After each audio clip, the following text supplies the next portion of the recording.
ಒಬ್ಬರನ್ನ ತೇಜವಾದಿ ಮಾಡೋದು ಎಷ್ಟು ಸರಿ? ಗೌರವ ತೋರ್ತಿದ್ದಾರೆ ಅಂದಾಗ ಆ ಜಾಗದಲ್ಲಿ ಒಂದ್ ಸೆಕೆಂಡ್ ಇರ್ಬೇಕು ಅಂತ. ಬಿಗ್ ಬಾಸ್ ಮನೆಯಲ್ಲಿ ಅಶ್ವಿನಿ ಗೌಡ ಗಿಲ್ಲಿ ನಡುವೆ ಜೋರಾದ ಗಲಾಟೆಗಳೇ ನಡೆದು ಹೋಗಿದೆ. ಅಶ್ವಿನಿ ಗೌಡ ಕಣ್ಣೀರನ್ನು ಕೂಡ ಹಾಕಿದ್ದಾರೆ. ಅಷ್ಟೇ ಅಲ್ಲ, ಅವರು ಬಾತ್ರೂಮ್ಗೆ ಹೋಗಿ ಅಳ್ತಿರೋ ಹೊಡೆತಕ್ಕೆ ಅಲ್ಲಿದ್ದಂತಹ ಧನುಷ್, ಧ್ರುವಂತ್, ಜಾನ್ವಿ ಎಲ್ಲರೂ ಸೇರ್ಕೊಂಡು ಅವರಿಗೆ ಸಮಾಧಾನ ಮಾಡ್ತಿದ್ದಾರೆ.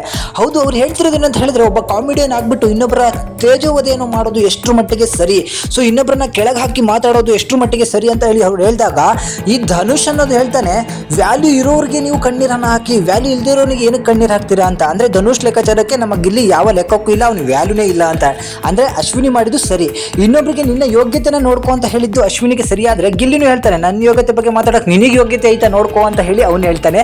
ಎಲ್ಲರ ಮುಂದೆ ಸಿಕ್ಕಾಪಟ್ಟೆ ಅವಮಾನ ಆಗೋ ರೀತಿಯಲ್ಲಿ ಪಂಚಿಗೆ ಪಂಚು, ಡೈಲಾಕಿಗೆ ಡೈಲಾಕು ಅಂತ ಕೊಡ್ತಾನೆ ಇರ್ತಾನೆ, ತಗೊಳ್ತಾನೆ ಇರಬೇಕು. ಸೊ ಎಲ್ಲೋ ಒಂದು ಕಡೆ ಅವರಿಗೆ ಸಿಕ್ಕಾಪಟ್ಟೆ ಉರಿದೋಗ್ಬಿಡತ್ತೆ, ಎಲ್ಲೋ ಒಂದು ಕಡೆ ಅವಮಾನ ಕೂಡ ಆಗ್ಬಿಡುತ್ತೆ ಎಲ್ಲರ ಮುಂದೆ, ಏನು ಈ ಥರ ಮಾಡ್ಬಿಟ್ನಲ್ಲ ನನಗೆ ಅಂತ ಹೇಳಿ. ಸೊ ಅದಲ್ಲದೆ ಇನ್ನೊಂದು ಮಾತನ್ನು ಹೇಳ್ತಾನೆ, ಎಲ್ಲ ವಯಸ್ಸಾಗಿರುವಂತಹ ರುದ್ರಿಗೆ ಒಂದು ಟೀಮ್ಗೆ ಹಾಕ್ಬಿಟ್ಟಿದ್ದಾರೆ, ಅದಕ್ಕೆ ಅವ್ರನ್ನ ಸಪೋರ್ಟ್ ಮಾಡಲಿ ಅಂತ ಹೇಳಿ ಇನ್ನೊಬ್ರನ್ನ ಹಾಕಿದ್ದಾರೆ ಅನ್ನೋ ಅಂತ ಹೇಳಿ ಮಾತಾಡಿದಾಗ ಅವರಿಗೆಲ್ಲೋ ಒಂದು ಕಡೆ ಸಿಕ್ಕಾಪಟ್ಟೆ ಬೇಜಾರಾಗ್ಬಿಟ್ಟು ಓಡೋಗಿ ಬಾತ್ರೂಮಲ್ಲಿ ಕೂತ್ಕೊಂಡು ಅಳ್ತಾರೆ. ಧ್ರುವಂತ್ ಅವರೇ, ಯಾರ್ರೀ ಅವ್ನಿಗೆ ನನ್ನನ್ನು ಹೀಗೆ ಮಾತಾಡಲಿಕ್ಕೆ ಹೇಳಿದ್ದು?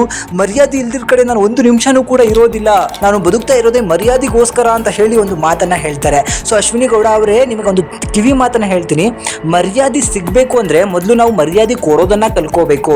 ಸೊ ಮರ್ಯಾದೆ ಕೊಡದೇನೆ ಮರ್ಯಾದೆ ಬೇಕು ಅಂದರೆ ಅದು ಸಿಗೋದಿಲ್ಲ. ಯಾಕಂದರೆ ಅದು ಅಂಗಡಿಲಿ ಸಿಗುವಂತಹ ಪದಾರ್ಥ ಅಲ್ಲ. ನಮ್ಮ ವ್ಯಕ್ತಿತ್ವ ಹೇಗಿರುತ್ತೆ, ನಮ್ಮ ಮಾತು ಹೇಗಿರುತ್ತೆ, ನಮ್ಮ ಬಿಹೇವಿಯರ್ ಹೇಗಿರುತ್ತೋ ಹಾಗೆ ಮುಂದೆ ಇರುವಂಥ ವ್ಯಕ್ತಿನೂ ಕೂಡ ಅದನ್ನು ಯೂಸ್ ಮಾಡ್ಕೊಂಡು ಮಾತಾಡ್ತಾನೆ. ನೀವು ಕೂಡ ಅವನ ಯೋಗ್ಯತೆ ಬಗ್ಗೆ ಮಾತಾಡಿದ್ಕೆ ಅವನು ನಿಮ್ಮ ಯೋಗ್ಯತೆ ಬಗ್ಗೆನೇ ಮಾತಾಡಿದ್ದು. ಸೊ ನೀವು ಹೇಗೆ ಮಾತಾಡ್ತಿರೋ ಗಿಲ್ಲಿನೂ ಹಾಗೆ ಮಾತಾಡ್ತಾನೆ. ಮನೆಯಲ್ಲಿ ನೀವು ಯಾರನ್ನು ಬೇಕಾದರೂ ಎದುರಾಕೊಳ್ರಿ, ಆ ಗಿಲ್ಲಿನ ಎದುರಾಕೋಬೇಡ್ರಿ ಅಂತ ನಾನು ಹಿಂದಿನ ವಿಡಿಯೋದಿಂದನೂ ಹೇಳ್ಕೊತಾ ಬರ್ತಾ ಇದ್ದೀನಿ. ಬಟ್ ಅದನ್ನು ನೀವು ಕೇಳ್ತಾನೆ ಇಲ್ಲ. ಅವ್ನು ಎಲ್ಲಿ ಹೊಡಿಬೇಕು ಅಲ್ಲಿ ಹೊಡಿತಾನೆ, ಬಟ್ ಮಾತಲ್ಲೇ ಹೊಡಿತಾನೆ. ಅದು ಯಾರೇ ಆಗಿರಲಿ, ಅಶ್ವಿನಿ ಗೌಡನೇ ಆಗಿರಲಿ, ಮತ್ತೊಬ್ಬಳೇ ಆಗಿರಲಿ, ಬಿಡೋದಿಲ್ಲ. ಸೊ ಇವರಿಗೆಲ್ಲರೂ ಊಸರವಳ್ಳಿಗಳ ಥರ ಈ ಧನುಷ್, ಜಾನ್ವಿ, ಧ್ರುವಂತ್ ಎಲ್ಲರೂ ಹೋಗ್ಬಿಟ್ಟು ಸ್ವಲ್ಪ ಖಾರದ ಪುಡಿ ಹಚ್ಚೋ ಕೆಲಸ ಮಾಡ್ತಾರೆ. ಬಟ್ ಗಿಲ್ಲಿ ಹತ್ರ ಇವೆಲ್ಲ ಕೂಡ ನಡೆಯೋದಿಲ್ಲ. ಮರ್ಯಾದೆಗೆ ಅಂಜೋರು ಮರ್ಯಾದೆ ಕೊಡೋದನ್ನ ಕಲ್ಕೋಬೇಕು. ಮರ್ಯಾದೆ ಬೇಕು ಅನ್ನೋರು ಕೂಡ ಮರ್ಯಾದೆ ಇನ್ನೊಬ್ಬರಿಗೆ ಕೊಟ್ಟು ನೋಡಬೇಕು. ಆಗ ಅದೆಲ್ಲನೂ ಕೂಡ ಸಿಕ್ಕೋತಾ ಹೋಗುತ್ತೆ. ಸೊ ಬಿಗ್ ಬಾಸ್ ಮನೆಯಿಂದ ನಾನು ಆಚೆ ಹೋಗ್ತೀನಿ ಅಂತ ಹೇಳಿ ಅಳ್ತಿರುವಂಥ ಅಶ್ವಿನಿ ಅವರು ಬ್ಯಾಗ್ ಎತ್ಕೊಂಡು ಆಚೆ ಹೋಗ್ತಾರಾ ಅಥವಾ ಕೇವಲ ಡೈಲಾಗನ್ನೇ ಹೊಡ್ಕೊಂಡು ಇರ್ತಾರ ಅಂತ ನೋಡಬೇಕು. ಅಶ್ವಿನಿ ಈಗಾಗಲೇ 2-3 ಸಲ ಅಳಿಸಿದ್ದಾರೆ. ನೆಕ್ಸ್ಟ್ ಹತ್ರ ಡೈರೆಕ್ಟ್ ಮನೆಗೆ ಹೋಗ್ತಾರೆ ಅಂತ ಹೇಳಿ ಅನ್ಸುತ್ತೆ.